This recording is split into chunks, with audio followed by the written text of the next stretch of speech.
பாஜகவினுடைய தமிழக தேர்தல் பொறுப்பாளர் மத்திய அமைச்சருமான பியூஷ் கோயல் அவர்கள் இன்றைக்கு சென்னை வந்திருக்கிறார்.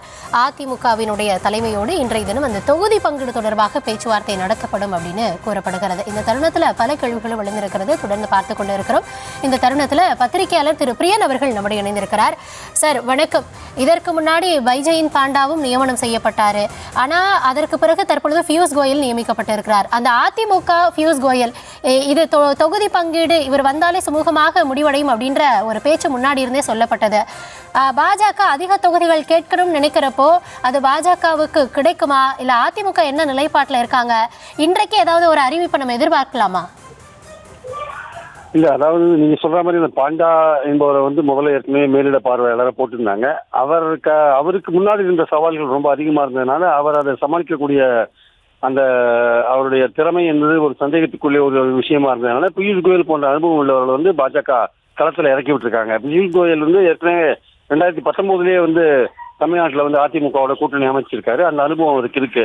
ஆனா இந்த வாட்டி அவருக்கு சந்திக்கிற சவால்கள் ரொம்ப ரொம்ப ரொம்ப கஷ்டமானவை, கடினமானவை. அதாவது 4 விதமான விஷயங்கள் அவர் உள்ளே இறங்கியிருக்காரு. அந்த சவால்களை சந்திக்க இருக்காரு. ஆக்சுவலா ஒண்ணு அதிமுக பாஜகவுக்கு உள்ள இருக்கிற 2 கட்சிகளுக்கு உள்ள இருக்கிற முரண்பாடுகள், முதலமைச்சர் கேண்டிடேட் போன்ற விஷயங்கள், அப்புறம் தொகுதி பாஜக கேட்ட தொகுதியை கொடுக்கறது, அது சம்பந்தப்பட்ட பேச்சுவார்த்தைகள். அப்புறம் 2வது பாத்தீங்கன்னா தேமுதிக பாமக போன்றவர்களை அன்புமணி பாமக அன்புமணி ஆகிய கட்சிகளை இணைப்பது போன்ற விஷயங்கள். அப்புறம் ஓபிஎஸ் தினகரன் இவர்களை என்டிஏக்குள்ள கொண்டு வர விஷயங்கள். இந்த விஷயங்கள்லாம் சாதாரண எடுத்த உடனே தீர்க்கக்கூடிய ஒரு விஷயங்கள் கிடையாது. அதனால இது இன்னைக்கு நடக்கிறது ஒரு முதற்கட்ட பேச்சுவார்த்தை. இன்னைக்கு நடக்கிற பேச்சுவார்த்தையில் அதிமுகவுக்கும் பாஜகவுக்கும் உள்ள பிரச்சனைகள், முரண்பாடுகள் அதை தீர்க்கக்கூடிய ஒரு வாய்ப்புகள் தான் இப்ப இருக்கும். ஏன்னா நாங்க தான் கூட்டணி கட்சிகளை முடிவு பண்ணோன்னு அதிமுக பொதுக்குழு தீர்மானம் போட்டது மட்டும் இல்லாம முதலமைச்சர் கேண்டிடேட்டும் நாங்க தான் மாதிரியான ஒரு விஷயங்களும் அங்க எடப்பாடி தான் முதல்வர் சொன்னாங்க. சோ இந்த விஷயங்கள்லாம் தெளிவுபடுத்துற அளவுக்கு இன்னைக்கு பேச்சுவார்த்தைகள் அமையறதுக்கான வாய்ப்புகள் இருக்கு. அதே சமயம் பாஜக கேட்கிற தொகுதிகளையும் முழுவதும் கேட்ட தொகுதிகள் எல்லாத்தையும் கொடுக்கிற வாய்ப்புகள் கொஞ்சம் கூட கிடையாது. அதிமுக அதை பத்தி விஷயங்களை இன்னும் 2-3 கட்ட பேச்சுவார்த்தைகளுக்கு அப்புறம் தான் முடிவு பண்ணுவாங்க. நாங்க பாராளுமன்ற தேர்தலில் 11% ஓட்டு தனியா வாங்கினோம் அப்படின்ற ஒரு விஷயத்த பாஜக திருப்பி எடுத்து வைக்கிறாங்க.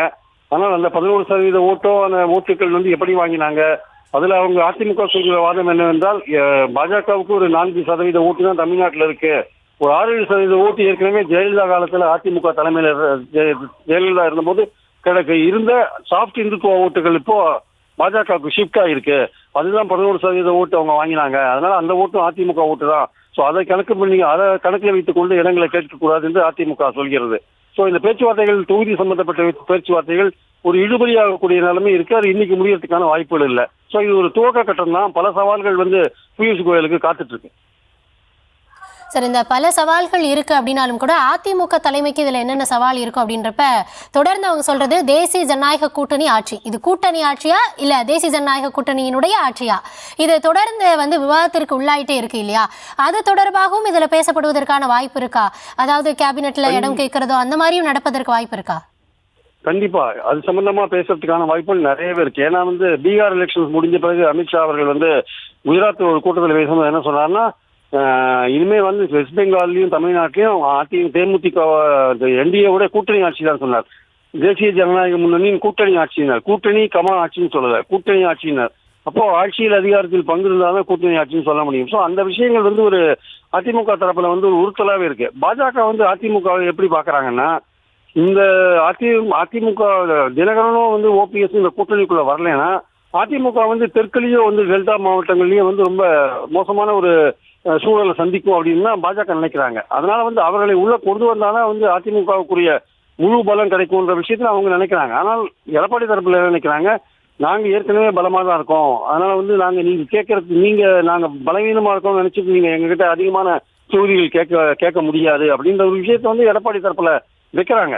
ஸோ இந்த முதலமைச்சர் கேண்டிடேட், இந்த என்டிஏ ஆட்சி போன்ற விஷயங்கள்லாம் ஒரு உறுத்தலா இருக்கிறதுனால இதை பத்தி ஒரு தெளிவான பார்வை இருக்கணும். அப்பதான் நம்ம பிரச்சாரம் பண்றதுக்கு வசதியா இருக்கும்ன்றதான் அதிமுகவுடைய பார்வையா இருக்கு. ஆனால் அதிமுக ஒரு முழுமையான பலமுடைய கட்சியாக ஓபிஎஸும் தினகரனும் வந்தாதான் கணக்கில் எடுத்துக்கொள்வோம் என்பது பாஜகவுடைய கருத்தாக இருக்கிறது. ஸோ இது பல கட்ட பேச்சுவார்த்தைகளை தான் தீர்ப்பதற்கான வாய்ப்பு இருக்கிறது. அது பியூஷ் கோயல் எப்படி ஓபிஎஸ்சியும் தினகரனையும் என்டிஏ கூட்டணி கொண்டதுக்கான முயற்சிகளை இறங்குறாரு, அதை பொறுத்துதான் அதிமுகவுடைய பலம் பலத்தை வச்சுட்டு இந்த தொகுதிகள் பிரச்சனைகளை வந்து எப்படி பாஜக டீல் பண்றது நம்ம பொறுத்திருந்து தான் பார்க்கணும் ஆக்சுவலா.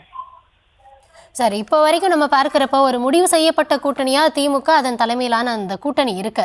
அதிமுக பொறுத்த வரைக்கும் அவங்க தரப்புல என்ன சொல்றாங்க அப்படின்னா, இன்னும் ஒரு மாசத்துல நாங்க என்னன்றதை முடிவு பண்ணிடுவோம் அப்படின்றாங்க. அதே மாதிரி இதுவரைக்கும் கூட்டணி சேராத சிறு சிறு கட்சிகளும் அதே நிலைப்பாட்டில் தான் இருக்காங்க. ஆனா தேர்தலுக்கான நேரம் நெருங்கிருச்சு இல்லையா? இதற்கப்புறம் பேசி எல்லாரையும் உள்ள கொண்டு வந்து அதாவது தொகுதி பங்கீடு கொடுத்து எப்படி அமையும் இது? இல்ல, தேர்தல் கூட்டணி தேர்தல் அறிவிச்ச பிறகு கூட பல கூட்டணிகள்லாம் முடிவாயிருக்கு தமிழ்நாட்டில். அது ஒன்றும் பெரிய விஷயம் கிடையாது.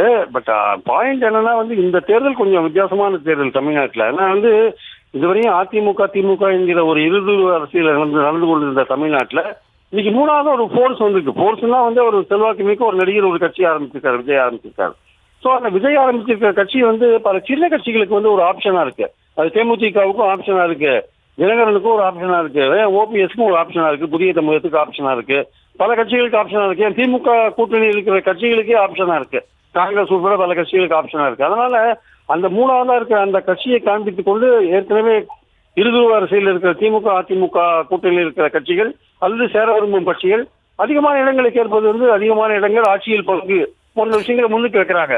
இது வந்து ஏன் வந்து சாத்தியமாச்சுன்னா இங்க மூணாவதா வந்து ஒரு ஃபோர்ஸ் வந்ததுதான் சாத்தியமாச்சு. அதனால இந்த தேர்தல் தமிழ்நாட்டு வரலாற்றில் கொஞ்சம் வித்தியாசமான தேர்தல். இதுக்கு முன்னாடி வந்து மூணாவது அணி அமைஞ்சிருக்கலாம், மக்கள் நல கூட்டணி போன்ற அணிகள்லாம் அமைஞ்சது, மூணாவது அமைஞ்சது உண்மைதான். ஆனால் விஜய் தலைமையில ஒரு செல்வாக்கு மிக்க நடிகர் தலைமையில அவருக்கு என்ன ஆதரவு இருக்குன்னு தெரியாத நிலையில கூட அவருக்கு ஏதோ ஒரு பெரிய அளவுக்கு ஆதரவு இருக்கலாம் என்று கருதக்கூடிய சூழல்ல இந்த சின்ன சின்ன கட்சிகளுக்கெல்லாம் வந்து ஒரு ஆப்ஷனா இருக்கிறதுனால இந்த திமுக அதிமுக போன்ற கட்சிகளை வந்து கொஞ்சம் அவங்க கிட்ட தங்களுடைய டிமாண்ட் அதிகமாக வைக்கிறதுக்கான வாய்ப்புகள் வந்து இந்த சின்ன கட்சிகளுக்கு இருக்கு. அதனால அவங்க டிலே பண்ணாங்க. யாருமே வந்து உடனடியாக திமுகலையோ இல்ல உடனடியாக அதிமுக சேர்றதுக்கான ஒரு ஒப்புதலை வந்து ஏன் இந்த கட்சிகள் கொடுக்க மாட்டேங்கிறாங்கன்னா அந்த இடங்கள் டிமாண்ட் அதிகமாக வைக்கிறதுனால அது ஒரு வாய்ப்பா வந்து விஜயோட கட்சி இருக்கிறதுனால அதை காமிச்சு வந்து இடங்கள் அதிகமாக கேட்கறதுக்கான ஒரு முயற்சியில வந்து இந்த கட்சிகள் இறங்குறாங்க. அதனால இது ஃபைனலைஸ் ஆக மாட்டேங்குது. பட் தேர்தல் நெருக்கத்துல வந்து அது ஃபைனலைஸ் ஆகிறதுக்கான வாய்ப்புகள் இருக்கு. அதனால அதை பார்க்கணும், பொறுத்து இருந்தான் பார்க்கணும். பியூஷ் கோயல் எந்த அளவுக்கு இந்த விஷயங்களை வெற்றி பெறாருன்றதை பொறுத்து இருந்தான் பார்க்கணும்.